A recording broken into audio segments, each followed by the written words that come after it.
Nós estamos aqui no quarto do Hospital Albert Einstein, em companhia do deputado Jair Bolsonaro e do deputado Flávio Bolsonaro, candidato ao Senado pelo Rio de Janeiro. Eu agradeço muito ao deputado Bolsonaro, que vai falar pela primeira vez, depois do atentado que sofreu, sobre um fato sem precedentes na história brasileira. Um candidato com grandes chances de vencer a eleição foi esfaqueado durante uma manifestação popular a seu favor. Então eu queria perguntar o seguinte, deputado: um episódio desse tipo, de tal forma dramático, muda a cabeça de qualquer pessoa exposta a esse tipo de violência. No seu caso, o que o senhor acha que mudou? Na cabeça, o que o senhor passou a pensar diferente? Eu entendo que esse atentado sim, que no meu entender foi algo planejado. O senhor acha que foi um atentado político? Político, esse atentado político, na menor dúvida, porque me tirando de combate, você pega os 3, 4 próximos na relação, são muito parecidos. Queria saber o que o senhor sentiu no momento. O senhor comparou um soco no estômago, a sensação. A dor foi exatamente essa, né?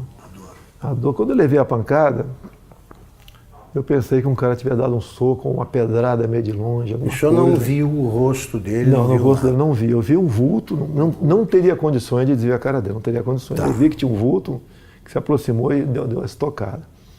E quando eu caí, eu falava para o segurança, né?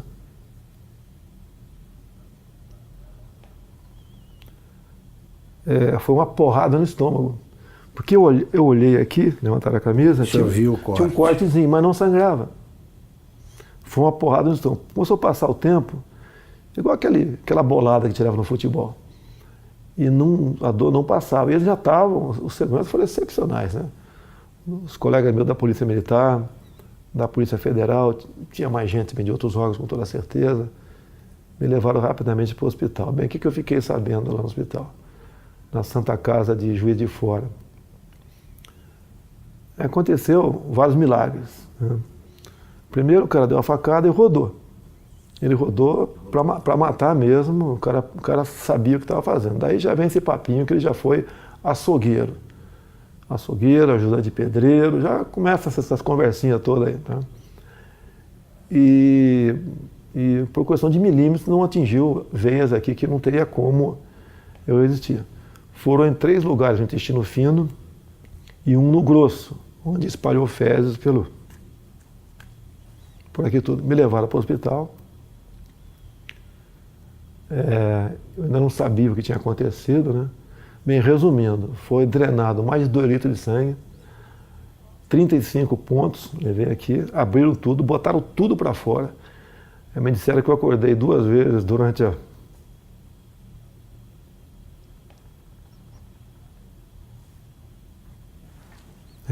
cirurgia, mas eu não estava sentindo dor, nada. E depois fiquei sabendo, quando eu acordei, que, não sei se era noite ou madrugada, eu estaria sendo transferido para cá, para o Albert Einstein. O senhor chegou a perder os sentidos lá? Não perdi os sentidos lá. Não perdeu os sentidos? Nem até chegar ao hospital. Era uma dor de uma pancada no estômago insuportável. O senhor teve medo de morrer? Sempre existe esse temor. Digo mais, não é por mim. Em quem o senhor pensou? Em primeiro lugar, na minha filha de 7 anos de idade. O senhor pensou nela, tem 7 anos. Ela, inclusive, me inspira na política, né? E, logicamente, depois na minha família como um todo. E sempre avisei a minha esposa que, desde o evento até hoje, está do meu lado, aqui em São Paulo, que poderia correr esse risco. O senhor achava que podia... Existia essa possibilidade, tá certo? Porque eu estava abusando, né? Que se você vê as tomadas de aeroporto, muita coisa poderia acontecer. E eu falava para o pessoal de segurança do meu lado, que essa possibilidade ia se aumentar a partir do momento que a minha popularidade ia crescendo. Porque eu estou crescendo da onde, Augusto? Qual é o tamanho do meu partido? Qual é o nosso fundo partidário? Eu costumo dizer, é verdade, quer ver? Se você pontuar aqui, tem 10 pessoas, 15 que trabalham comigo, a maioria voluntários. A minha equipe de política, ela é menor que a equipe da Polícia Federal, que por lei está à minha disposição. Deputado, o senhor acha que o autor do atentado, o Adélio Bispo de Oliveira, agiu sozinho? Eu acredito que não. Ele não é tão inteligente assim, não. Né? Com um ato como aquele, a tendência natural é ser linchado. Então ele foi para cumprir a missão, quase que na certeza que não seria como. Teria gente ao lado dele. E isso realmente, pelo que eu ouvi dizer, não tenho certeza ainda, a Polícia Civil lá de Juiz de Fora está bem mais avançada que a Polícia Federal. Porque o depoimento que eu vi do delegado da PF que está conduzindo o caso, realmente um depoimento para abafar o caso. Eu lamento o que eu ouvi ele falando, dá a entender até que age em parte como uma defesa do criminoso. Então, isso não pode acontecer. Eu não quero que inventem um responsável, longe disso. Quer que apurem o caso. Eu falar que tal partido, tal não sei o quê, não. Dá para apurar o caso, dá para apurar. Tem uma passagem dele pela Câmara, ou melhor, uma passagem falsa dele pela Câmara, no dia 6 de setembro. Quando tu vai na Câmara, ô Augusto, você se identifica, eu estou no anexo 4, no gabinete tal. Ou é fotografado. Tal. É fotografado. Então quem foi que... Isso seria um álibi no futuro, que se não fosse pego ali, não, ele esteve na Câmara. Então, a Câmara dos Deputados, estou também junto ao pessoal do meu gabinete, a Polícia Legislativa trabalha com muita lisura, tenho muita amizade na Polícia Legislativa. A imprensa tem que apurar. A imprensa tem que apurar. Sabe que tem parte da imprensa que tenta acalmar o negócio ali, né? Mas tem que apurar. Porque o que está em jogo é o poder. Eu chegando lá, nós quebraremos o sistema. Não é na ignorância, não. É na lei. É na lei. Deputado, aliás, que tipo de castigo o senhor acha que o seu agressor merece? É uma tentativa de homicídio, né? Tem que ser o que está na lei. No Brasil não existe pena acima de 30 anos. Agora, eu costumo dizer muitas vezes, tentativa de homicídio, ou seja, eu estou vivo por milagre. Por que a pena dele tem que ser abaixo de um homicídio em si? Vamos mudar isso no futuro, se Deus quiser, caso seja presidente. E mais ainda, acabarmos com progressão de pena. E não ficar dando ouvido a entidades de direitos humanos que o presidiário vive em más condições. Quem estaria em péssimas condições de dia seria minha família se eu tivesse morrido. O senhor acha, para evocar argumentos invocados por adversários, que essa pregação do senhor contribuiu para a radicalização que teria levado a esse tipo de ato, de atentado? Como é que o senhor vê esse argumento? Exatamente o contrário. Eu sou vítima daquilo que eu combato. Eu costumo dizer nas minhas máximas, né? Eu prefiro a cadeia cheia de vagabundo do que o cemitério cheio de inocente. Eu tenho projetos em Brasília, muitos deles inspirados na legislação de alguns estados norte-americanos, como, por exemplo, a lei dos 3 crimes. Lá, Augusto, se o elemento comete 3 crimes, não interessa quais sejam, tem estados que você começa com 25 anos, inafiançar não, sem progressão. Eu copiei esse projeto e botei 10 anos, vou lutar para que seja aprovado. Não tem cabimento. Você pega um elemento, às vezes, cometer um crime bárbaro aí você vai na ficha criminal dele, tem 50 passagens pela polícia. O cara cometeu 3 crimes, 10 anos sem progressão. Saiu, fez de novo, passa para 20. O ser humano só respeita o que ele teme. Se cometer crime, a punição é quase inexistente, é um estímulo para você ser criminoso. Um exemplo que eu tenho falado muito é de uma deputada federal, uma japonesinha aqui de São Paulo. Ela teve uns 15 anos atrás, o filho de 8 anos sequestrado e executado em cativeiro. Já imaginou alguém matando uma criança de 8 anos de idade em cativeiro? Você é pai, você é mãe, imagine uma situação dessa. O elemento foi pego logo depois. era um ex-funcionário dela. Foi condenado à pena máxima, mas depois de 6 anos foi para o semiaberto. Estou vendo que o senhor está entusiasmado com o programa de governo aí, mas eu quero ainda resgatar esse fato. Eu posso dar, só para dar uma claro. Eu quero dar um depoimento aqui do sofrimento, da angústia nossa quando aconteceu. Eu ia te perguntar como é que foi vista a coisa do outro lado ali. Meu irmão Carlos, ao lado e do outro lado. Meu irmão Carlos está acompanhando meu pai direto nessa agenda, dando suporte para ele, importantíssimo, né? E eu fiquei sabendo por um jornalista. Eu estava saindo da sessão na LERJ, me ligou, seu pai está bem? Eu fiquei sabendo que tentaram dar uma facada nele lá em Juiz de Fora. Você estava onde? Eu estava na LERJ. Aí quando ele percebeu que eu não sabia o que tinha acontecido, ele falou assim para mim, pode ficar tranquilo que, pelo que eu sei, não foi nada grave não. Foi um sentimento que eu não tinha sentido antes. Eu subi, fui no gabinete de um deputado, que eu estava indo para conversar com ele, um deputado evangélico. Rapaz, quando eu cheguei lá, tinha uns 15 pastores no gabinete dele. E eu não sei porque eu sabia, me deu uma vontade, eu comecei a chorar muito, explicando o que tinha acontecido, sem saber o que tinha acontecido, né?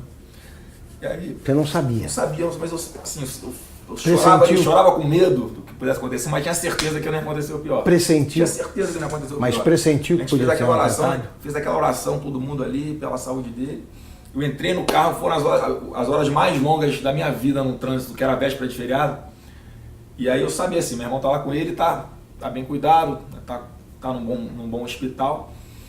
E aí, mas eu fui me acalmando no caminho, né? Aí quando eu cheguei lá, que os médicos me explicaram o que era, é que eu falei assim, cara, foi milagre, esse cara não sabe o que aconteceu ainda, ele estava acordando meio grogue. Você achou que seu pai poderia morrer? Eu em momento algum achei que ele fosse morrer, em momento não. Algum. Eu tinha uma paz dentro de mim que isso não ia acontecer.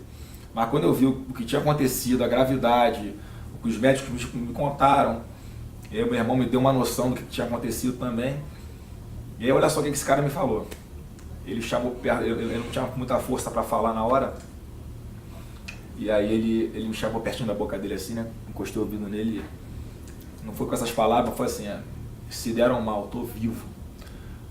O cara no momento desse não tá pensando na saúde dele, tá pensando no todo, no que ele representa. Então, eu tenho cada vez mais orgulho dele. Muito. E agora está aliviado. É um choro de alívio, né? E certeza de que Deus está preparando uma coisa muito grande para o nosso Brasil e está usando o cara aí. Com certeza. Deputado, o senhor costuma ser apresentado assim pelos adversários como um risco à democracia, né? Eu gostaria que o senhor dissesse o seguinte, quer dizer, a democracia, o senhor vai defender a democracia acima de tudo? Que recado o senhor dá para quem duvida que o senhor seja um admirador do regime democrático? Esses caras que falam que são um risco para a democracia, na verdade, são um risco aos esquemas dele.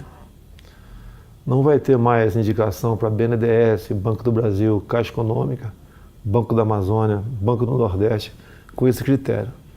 Botar lá a indicação de um amigo para que use essas instituições em causa própria. Isso vai deixar de existir. O exemplo mais claro foi o BNDES. Todo mundo sabe o que aconteceu lá. Então eu sou um risco, sim. Eu não sou um risco àqueles que vivem pendurados em estatais do governo. Nós temos em torno de 150 estatais.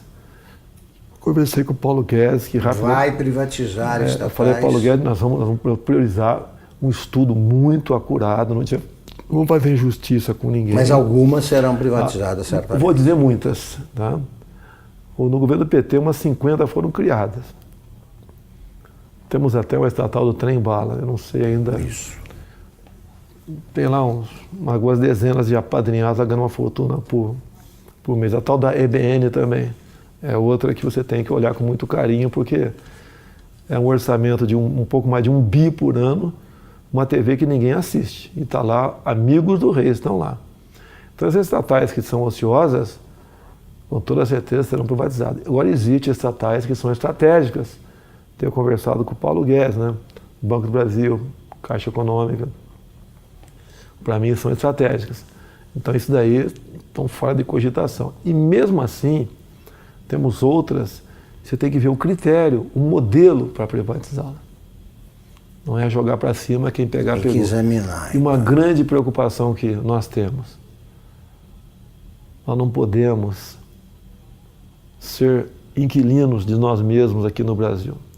Tem um país aí fora, China, que nós queremos manter relações comerciais com eles, sim, até há interesse por parte deles, mas não podemos permitir que a China ou qualquer outro país, em vez de comprar no Brasil, venha comprar o Brasil.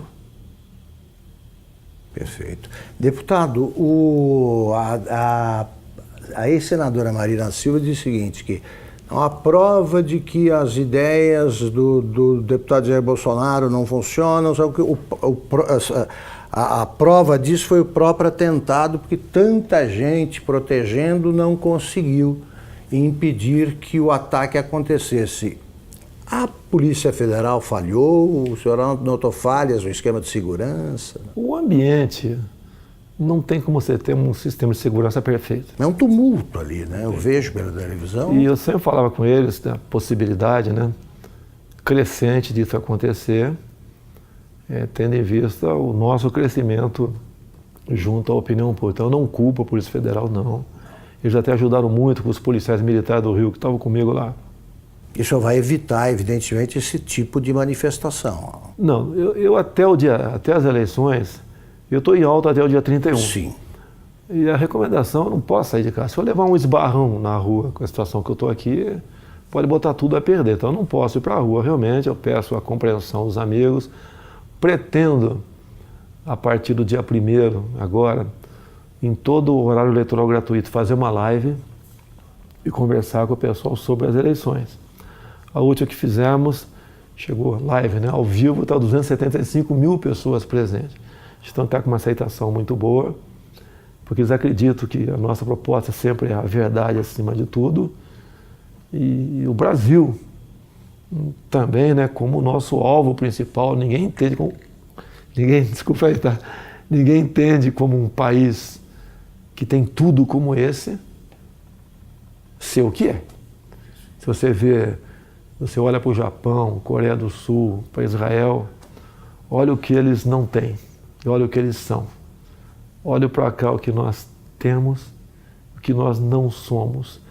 Agora, a solução disso passa pela não aceitação da indicação política. O senhor pode chegar à presidência sem equipe e sem gente, até para compor o ministério. O senhor vai aceitar a adesão o que o senhor vai estabelecer como pré-requisitos para aceitar o apoio de outro partido? O senhor aceitaria do Centrão, por exemplo? Não vai existir isso aí, Augusto. Não vou dizer que tem bons parlamentares em vários partidos e tem gente honesta dentro da Câmara também, tá? Mas não será esse o critério, é a competência. Eu quero, por exemplo, um ministro da Ciência e Tecnologia voltado para a pesquisa, para a inovação. O senhor não sabe quem é? Ainda tem um nome de longe, né, que a gente pensa nele, não sei se seria o mais adequado ou não, tá certo? Mas é um pouco inexperiente ainda, o nosso querido coronel da Aeronáutica, Marcos Pontes, o astronauta. Sim. Poderia ser uma pessoa para lá ou para compor o ministério, ou para compor. Então o ministério é importantíssimo. O que faz o jovem sair do Brasil? Falta de oportunidade aqui. Então você não pode ter uma pessoa nesse ministério. O senhor vai nomear por critérios, pelo critério da competência, é isso? Olha só, quando eu juntei 120 parlamentares, e vai aumentar esse número, que o meu partido eu acho que vai fazer uns 30 deputados. Estou acreditando, um número modesto. Eu acho que vou ter o apoio de quem vota em mim, votar nos candidatos a federal, a senador, a estadual do meu partido. Eu acho que isso vai acontecer bastante. Até eu vou pedir para não votar no 17, votar no candidato, que tem uma cláusula de barreira aí. São Paulo, por exemplo. Não adianta o meu filho Eduardo, que deve ter 1 milhão de votos, junto com o voto de legenda, poder fazer 8 deputados federais. Esses federais têm que ter 30 mil votos, senão não tomam posse. Então ele tem que votar no candidato, e não no 17. Eu posso não ser o ideal, nem teremos nunca um ideal. Mas eu acho que o remédio para o momento, tendo em vista aos demais candidatos que estão aí, seria eu, não teria outro remédio no momento. Para a gente buscar o ponto de inflexão e fazer uma política de verdade no Brasil. E essa maneira de não aceitar indicações políticas, como tenho conversado com parlamentares, é uma maneira de resgatar, buscar o resgate da credibilidade do deputado. O senhor não vai aceitar? Não tem como aceitar. Você pode ver, o Onyx Lorenzoni, por exemplo, no meu entender, seria um excelente chefe da Casa Civil, mas não é indicação partidária, mérito dele. Ele vestiu essa camisa comigo, tá ok? Ele também passou por um momento difícil a vida dele, não questão de saúde, né? Então é uma pessoa que é adequada para estar lá. Não é que a gente vai dar as costas para o parlamento, não quero papo com ninguém, não, nós queremos atender o parlamentar. Uma das coisas que o parlamentar sempre reclama em Brasília, o orçamento para as emendas individuais, ele é impositivo. Vai ter que sair, Augusto. Antigamente, ele não era impositivo, né? Era autorizativo. Daí o governo chantageava. Queria aprovar algo salgado, chamava a bancada que interessava e liberava recursos. A imprensa divulgava aquilo com o maior estardalhaço e com razão. Quando aparece alguém que fala que quer acabar com isso, a grande mídia não dá bola para isso aí. Então o que os parlamentares querem?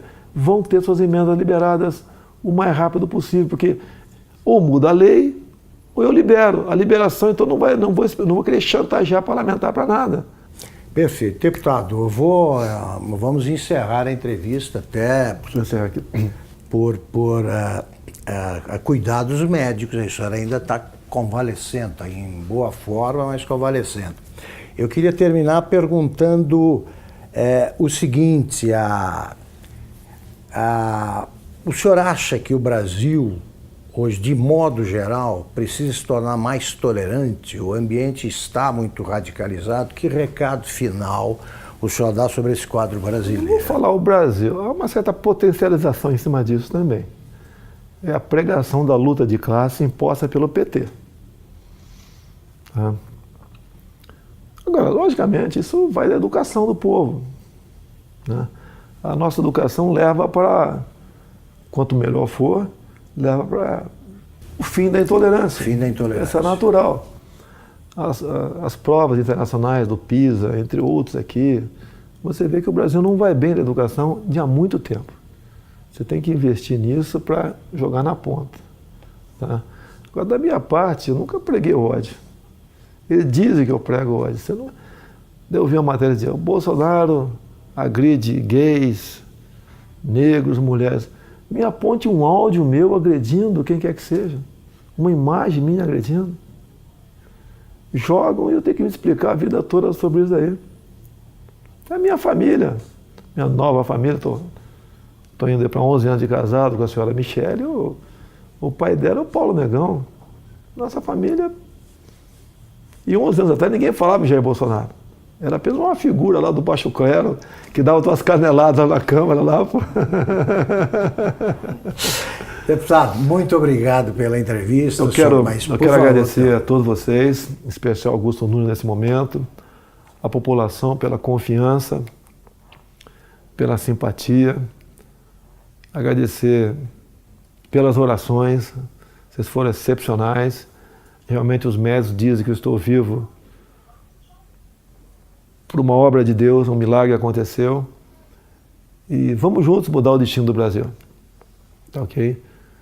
Eu sei que existem milhares de pessoas pelo Brasil melhores do que eu. Mas no momento você tem aí, se não me engano, 13 candidaturas, não é isso? Isso. Você não foge, você não pode votar no Augusto Nunes, não é candidato. Você tem 13 nomes aí. Analisa, não se abstenha, não se omita. Eu sei que você está muito decepcionado com política, mas a chance é essa. Se continuar alguém do Centrão ou do PT, você sabe qual é o destino. Estamos exatamente no mesmo barco. Vamos mudar o Brasil, sim. Acredito em Deus, acredito em você, acredito no potencial do ser humano brasileiro e acredito que juntos, unindo o Brasil, sem essa história de divisão de classe, jogar cor de pele para um lado, outra cor do outro, opção de um lado, não sei o quê, gênero. Vamos unir o Brasil. Na economia, vamos desburocratizar, desregulamentar. A proposta do Paulo Guedes do imposto de renda, até falei, está sendo ousada. A proposta dele é o seguinte, quem ganha até 5 salários mínimos não paga imposto de renda. E dali para frente, uma líquida única de 20%. A União perderia a arrecadação, sim.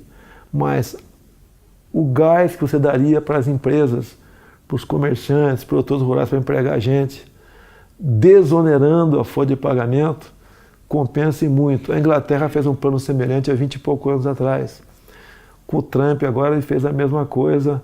Se não me engano, está baixando para 20% o imposto das empresas, né? Isso. Então, deu certo. Não precisou mais exportar empresas para país vizinho mais ao sul ali para produzir alguma coisa. As empresas estão voltando para os Estados Unidos e vamos mexer na economia nessa hora, sem sacrifício para ninguém. Se o alíquota de 20% estiver alto para alguns, eu converso com o Paulo Guedes. O Paulo, em vez de ser acima de 5, 20, até 10, 15, dali para frente, resolve essa parada aqui. Eu só falei uma coisa, Paulo, no final eu quero uma coisa, que a União arrecade menos. Muito bem, muito obrigado, deputado. Obrigado, deputado Flávio.